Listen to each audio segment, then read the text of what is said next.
Let's start with a new topic, boat and stream.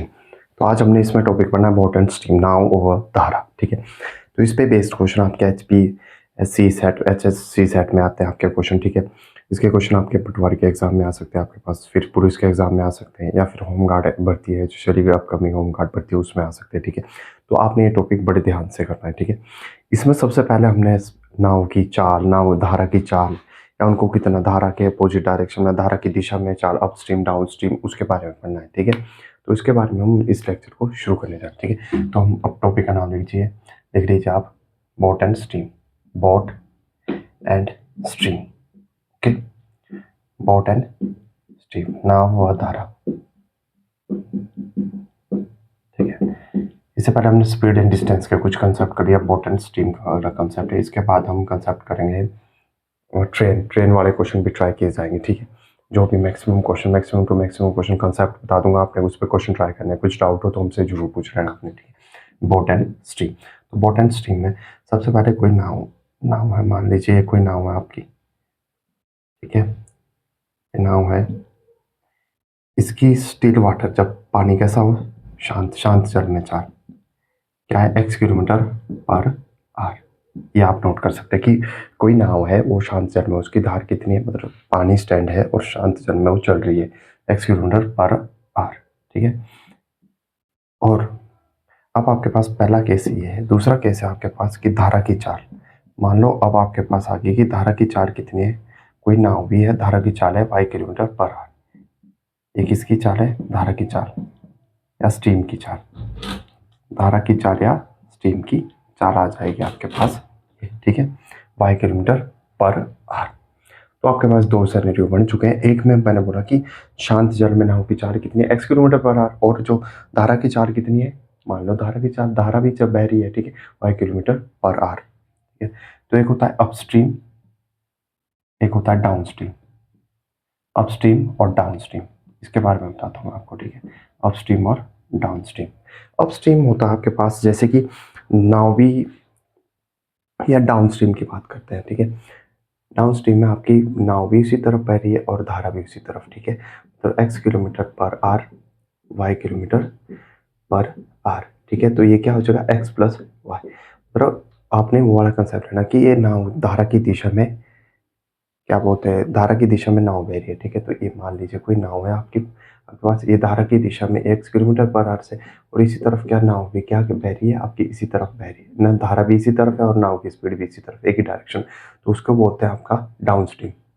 ये आपके पास down stream, धारा की दिशा में चाल। ठीक है, डाउन स्ट्रीम बोलते हैं इसको। ठीक है, डाउन स्ट्रीम। तो ये क्या आ जाएगा आपके पास, धारा की दिशा में चाल x किलोमीटर पर आर, वही आपके पास ये डाउन स्ट्रीम है। अब बात आती है अपस्ट्रीम। ठीक है, इसमें क्या सीन होगा, अब आपकी ये धारा है, ठीक है, धारा बह रही है आपकी y किलोमीटर पर आर से इस साइड। ठीक है, यहाँ नाव की कितनी है आपके पास, नाव की स्पीड है इस तरफ x किलोमीटर पर आर, ये अपोजिट डायरेक्शन में। ठीक है, अपस्ट्रीम, धारा के विपरीत दिशा में, अपस्ट्रीम बोलते हैं, धारा के विपरीत दिशा में अपस्ट्रीम। ठीक है, तो इसमें क्या करना आपने, x माइनस वाई किलोमीटर पर आर, इसकी क्या लेने नहीं, स्पीड लेनी। तो डाउन स्ट्रीम आ गई, अपस्ट्रीम आ गई हमारे पास स्पीड। इसको आप लिख सकते हैं x plus b y equal to d, और x minus y equal to u. ये आप नोट कर लीजिए, इसको नोट डाउन कर लिया आप। ठीक है, मैंने शुरू में क्या बताया कि शांत जल में उसकी चाल है x किलोमीटर पर आवर, धारा की चाल है मान लो y किलोमीटर पर आवर। अब डाउन स्ट्रीम, धारा भी इसी तरफ है, नाव भी इसी तरफ है, तो x plus y equal to d लिख दिया मैंने। ठीक है, और x minus y equal to d लिख दिया, u लिख दिया, अपस्ट्रीम की चाल। ठीक है, ये दो कंसेप्ट आपके पास क्लियर हो।